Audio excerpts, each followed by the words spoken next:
টোপনি লাগি আছে, টোপনিৰ পৰা উঠিলোঁ।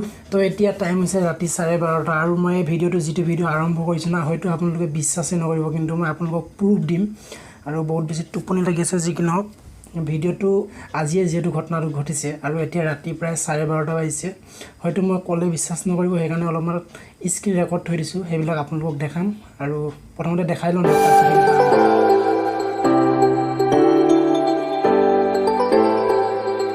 তো hey guys, welcome back to my YouTube channel. Actually মানে এইটো কোনো ব্লগ নহয়, মই মানে কালি মোৰ লগত এটা ঘটনা ঘটিছে, অকল মোৰ লগতে নহয়, ডিম্পু বৰুৱাৰ লগতো ঘটিছে। আপোনালোকে থাম্বনেইলত দেখি গম পাইছে, মানে মই থাম্বনেইলত ডিম্পু বৰুৱা ফটোটো এড কৰিছোঁ, কাৰণ এই ঘটনাটো মানে ডিম্পু বৰুৱাৰ লগতো ঘটিছে। হয়তো আপোনালোকৰ লগতো কেতিয়াবা ঘটি যাব। আপোনালোকক টোটেলি কাহিনীটো ক'ম, মানে কেইদিনমানৰ আগত ডিম্পু বৰুৱাও মানে এই কাহিনীটো কৈছিল, মানে ডিম্পু বৰুৱাৰ লগতো এই ঘটনাটো ঘটিছিল।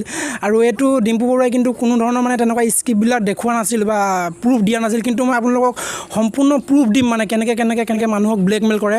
মানে যোৱা ৰাতি প্ৰায় আপোনাৰ 8টামান বজাত মোলৈ এটা ফোন আহিল হোৱাটছএপত, আৰু হোৱাটছএপত যিটো নাম্বাৰত ফোন আহিছিল, মানে যিটো নাম্বাৰত ভিডিঅ' কল আহিছিল, সেইটো নাম্বাৰটো এইটো আপুনি যিটো স্ক্ৰীণত দেখি আছে, এই নাম্বাৰটোতে ফোন আহিছিল।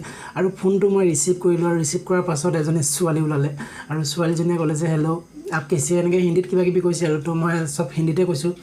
তো তাৰপাছত তাই কৈছে যে মোক কৈছে মোবাইলটো অকণমান দূৰত নিয়া। তো মোবাইলটো মই অলপ দূৰত নিলোঁ, মোবাইলটো নিয়াৰ লগে লগে তাই গোটেই গাৰ কাপোৰ খুলিছে, মানে তাৰ নিজৰ গাৰ কাপোৰ খুলিছে।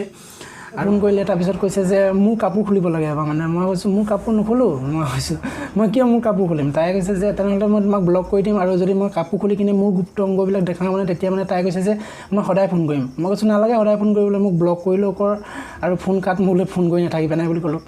তাৰপিছত প্ৰায় আধা ঘণ্টামানৰ পিছত প্ৰথমতে যিখিনি মানে ফোন কৰিছিল, তাই গোটেই চেহেৰাটো যেতিয়া দেখাইছিল, আৰু মোৰ মুখখনটো সম্পূৰ্ণ উঠিছে না ভিডিঅ' কলটোত, তো সেইখিনিকে তাই মানে এডিট কৰি কিনে এটা ভিডিঅ' বনাই কিনে মোক দিছে ভিডিঅ'টো, আৰু কৈছে যে ভিডিঅ'টো যদি ডিলিট কৰিব লাগে তেতিয়াহ'লে 5,000 টকা দিয়া, আৰু যদি 5,000 টকা নিদিয়া তেনেহ'লে ভিডিঅ'টো ছ'চিয়েল মিডিয়াত আপলোড কৰি কিনে গোটেই ভাইৰেল। তো মই সিহঁতে যেতিয়া 5,000 টকা খুজিলে, মই 5,000টো নিদিওঁ বুলি ক'লোঁ ডাইৰেক্ট। মই ক'লোঁ যে যি কৰ। তাৰপিছত সিহঁতে মোৰ ফেচবুকৰ ফ্ৰেণ্ডবিলাক স্ক্ৰীণশ্বট মাৰি কিনে মোক হোৱাটছএপত দিছে যে এইবিলাকক মই দি দিম, আৰু মই যিবিলাক ফ্ৰেণ্ডৰ স্ক্ৰীণশ্বট মাৰি দিছে, সিহঁতৰ মাজত মানে মোৰ ফেমিলি, মানে মোৰ ঘৰৰ মানুহ আছে, তো সিহঁতক কৈছে যে এইবিলাক চবকে মই এইটো ভিডিঅ' দি দিম যদি 5,000 নিদিয়া। তো মই ক'লোঁ 5,000 নিদিওঁ, মই যি দিয়া দি থাক, কাৰণ মই তাত মানে মই কোনো একো দেখুওৱা নাই না, সিহঁতে যিখিনি দেখাইছে।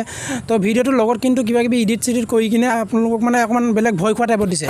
তো মই যদি তেতিয়া মানে ভয় খালোঁ হয়, যদি মই ক'লোঁ হয় যে মই দিম 5,000 নহ'লেও 2,000 দিম, তেতিয়াহ'লে মানে সিহঁতে আকৌ মোক দাবী কৰিলে হয়, কিন্তু মই 5,000 নহয়, এটকাও নিদিওঁ বুলি ক'লোঁ। তাৰপিছত স্ক্ৰীণশ্বট মাৰি কিনে মোক দিছে, আৰু ইহঁতক দি দিম। মই কৈছোঁ দি দে। তাৰপিছত ভিডিঅ'টো দিয়াৰো স্ক্ৰীণশ্বট মাৰিছে। তাৰপিছত কৈছে যে আমি এতিয়া ভিডিঅ'টো চেণ্ড কৰি আছোঁ, যদি পইচা 2,000 নহয় 1,000 দিব কৈছে মোক।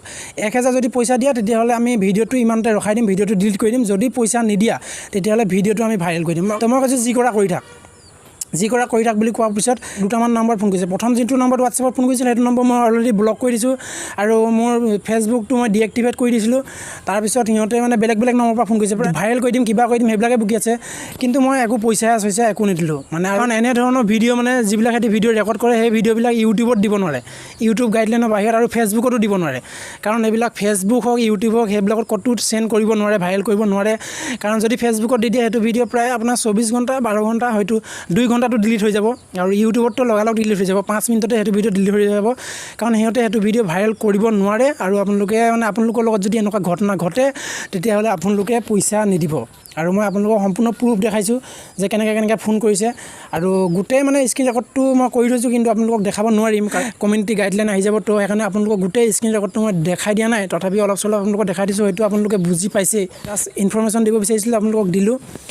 আৰু আপোনালোকলৈ যদি এনেকুৱা ধৰণৰ ফোন আহে, তেতিয়াহ'লে আপোনালোকে ৰিচিভ নকৰিব। আৰু যদিও তো এতিয়া মই হ'ব লাগে, আৰু ভিডিঅ'টো ইমানেই আছিল, আৰু আপোনালোকে সাৱধান হৈ থাকিব, সতৰ্ক হৈ থাকিব। যা তা ফোন যদি আহে, ভিডিঅ' কল যদি আহে, আপোনালোকে কেতিয়াও ৰিচিভ নকৰিব, হয়তো আপুনি বিপদত পৰি যাব পাৰে। মই ভয় কৰা নাই কাৰণে মই নিদিলোঁ, হয়তো কিছুমান ষ্টুডেণ্ট আছে না, সৰু ল'ৰা আছে, তো সিহঁতে যদি এনেকুৱা ফোন কৰে, ৰিচিভ কৰে, আৰু সিহঁতক যদি মাক বাপেকক যদি এইবিলাক ভিডিঅ' দি দিম বুলি কয়, তো সিহঁতে হয়তো যা তা কৰি কিনে পইচা দি দিব। আৰু একবাৰ যদি সিহঁতক পইচা দিয়ে ন, তো বাৰে আপোনালোকে দিয়ে থাকিব লাগিব।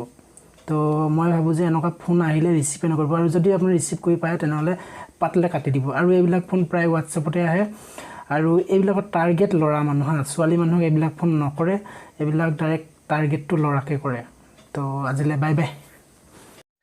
आपसे रोजाना बात करूंगी। ऐसा बताओ, नहीं, ऐसा नहीं। दिखा रहे हो क्या?